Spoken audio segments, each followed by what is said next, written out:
Hello beautiful people. Aujourd'hui, on va parler de la première fois. De façon plus crue, de dépucelage. Enlevons les bougies, les draps de satin et l'idéal de ce qu'on a toujours rêvé, parce que ça ne se passe pas comme ça.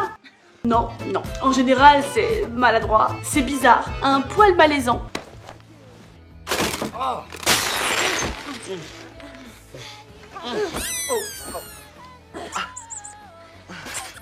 Okay, let's go.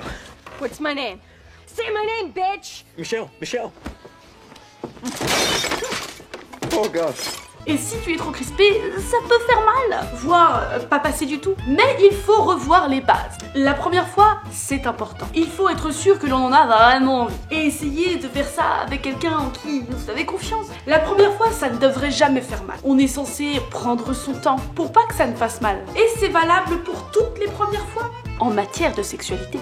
Sodomie, pénétration, double pénétration. Parce que les premières fois ne s'oublient jamais. On en parle entre nous. On se souvient des détails pour la plupart d'entre nous. Et c'est ta première fois qui va faire de toi le ou la partenaire sexuelle que tu seras dans ta vie. À l'écoute ou non. Gourmande ou non. À chier ou non. La première fois, c'est un peu fun aussi. On découvre le corps de l'autre. On est à la recherche des points qui marchent le mieux et du fonctionnement. Quelques petits conseils qui, pour ma part, ont toujours marché. Premièrement, pas d'alcool, pas de drogue.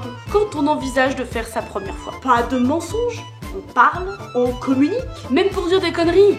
Est-ce que c'est le bon trou? Non, c'est plus haut. Pour parler de l'amour au niveau de la première fois, je dirais que certaines personnes ont besoin d'être amoureuses. Et si vous avez l'amour, tant mieux. Mais d'autres personnes placent leurs priorités ailleurs. La confiance, la plastique, la taille de la bite.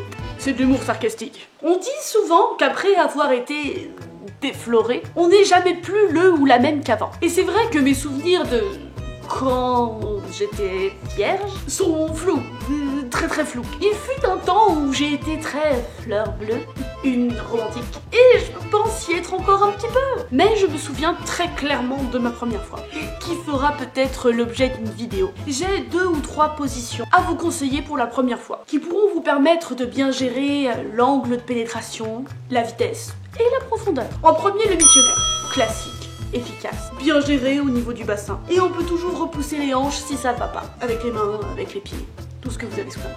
Homme comme femme, la petite cuillère. L'avantage c'est que notre incroyable et merveilleux postérieur, promontoire, fesses, vont mettre un peu d'espace entre nous. Et te permettre d'avoir une pénétration moins profonde. Il y a aussi le lotus, qui peut apporter ce côté face à face, rassurant, qui donne accès aux caresses, aux baisers et aux regards attendrissants. La première fois, il faut pas se mettre trop la pression. Il n'y a pas d'âge, pas de limite. Que vous en ayez envie ou pas du tout, chacun avance à son rythme. N'ayez jamais peur, jamais honte de dire oui, j'en ai envie ou non, je n'en ai pas envie. C'est très important. Sinon, n'hésitez pas à mettre l'accent sur les préliminaires et sur les lubrifiants. En termes de préliminaires, des deux côtés, c'est très important. Ça permet de se découvrir l'un l'autre, ou du moins l'appareil de chacun, et d'éviter les accidents. That's not a good noise. That's a bad noise. That's a really bad noise. Oh my God, are you okay? No! It's bent in the middle. I think I broke it. Get Torres! Go! C'est aussi hyper important d'être à l'aise avec ton corps. Si tu es mal à l'aise à l'idée d'être nu devant quelqu'un, c'est peut-être que tu n'es pas encore prêt. Parlons parents. Je sens que je vais me faire détester, mais je vais dire qu'à partir de la majorité sexuelle, c'est-à-dire 15 ans, si tu te sens prêt ou prête à faire l'amour et que tu es avec quelqu'un de confiance, c'est ta vie sexuelle. Alors, si tu souhaites en parler à tes parents ou à ta famille, fais-le. Mais si c'est inenvisageable, parce que tu n'as pas ce type de relation, il existe des plannings familiaux pour en parler. Parce que les amis, c'est bien. Mais s'ils ont le même niveau d'expérience que vous, c'est pas toujours très utile. Et puis, je suis là, moi, rien que pour vous. N'hésite pas à t'abonner si tu as aimé la vidéo et à la partager en masse. À bientôt sur ma chaîne.